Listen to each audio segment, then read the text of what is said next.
నా కాళ్ళిలా పర్మనెంట్ గా వెనక్కి బెండ్ అయిపోయాయేమోనన్న అనుమానంగా ఉందండి అయ్యా. అదే కనుక జరిగితే నేను మోకాళ్ళ మీద నడుచుకుంటూ బతకాల్సి వస్తుంది. కాస్త రెస్ట్ తీసుకుంటానండి అయ్యా. తిత్తి తీస్తా.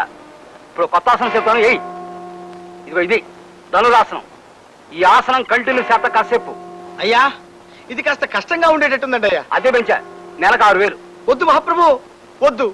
ఎలుకల బొల్ల అంటే ఆ కొంపకి 50 రూపాయలే ఎక్కువ.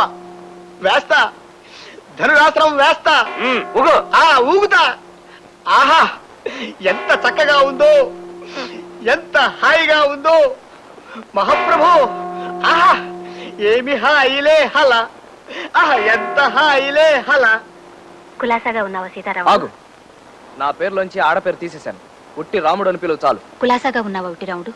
ఇదిగో, ఉట్టి రాముడు తొట్టి రాముడు కాదు, రాముడు అను చాలు. నానా ఇబ్బందుల్లో పడ్డాంరా రాముడు.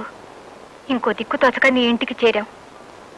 ఏమైంది? ఉన్న ఇళ్ళు పొలాలని అమ్మేసి మీ బావగారు డబ్బంతా బ్యాంకులో వేశారు. తను ఎలాగైనా ఏదో ఉద్యోగం సంపాదించి మొగాడిని అనిపించుకుంటాడని శపథం చేసి అడ్డమైన ఊళ్ళు తిరుగుతున్నారా. 6 ఏళ్ల నుంచి ప్రయత్నించినా అనాకాని ఉద్యోగమైనా దొరకలేదు. బ్యాంకులో నుంచేమో డబ్బు తీయడానికి వీల్లేదంటారు. ఇంకా ఆయనతో ఊళ్ళు తిరగలేక నేను జ్యోతి మీ ఇంట్లోనే ఉండిపోదామని ఇక్కడికి వచ్చేసాం. ఇక్కడే ఉంటారా? Very good.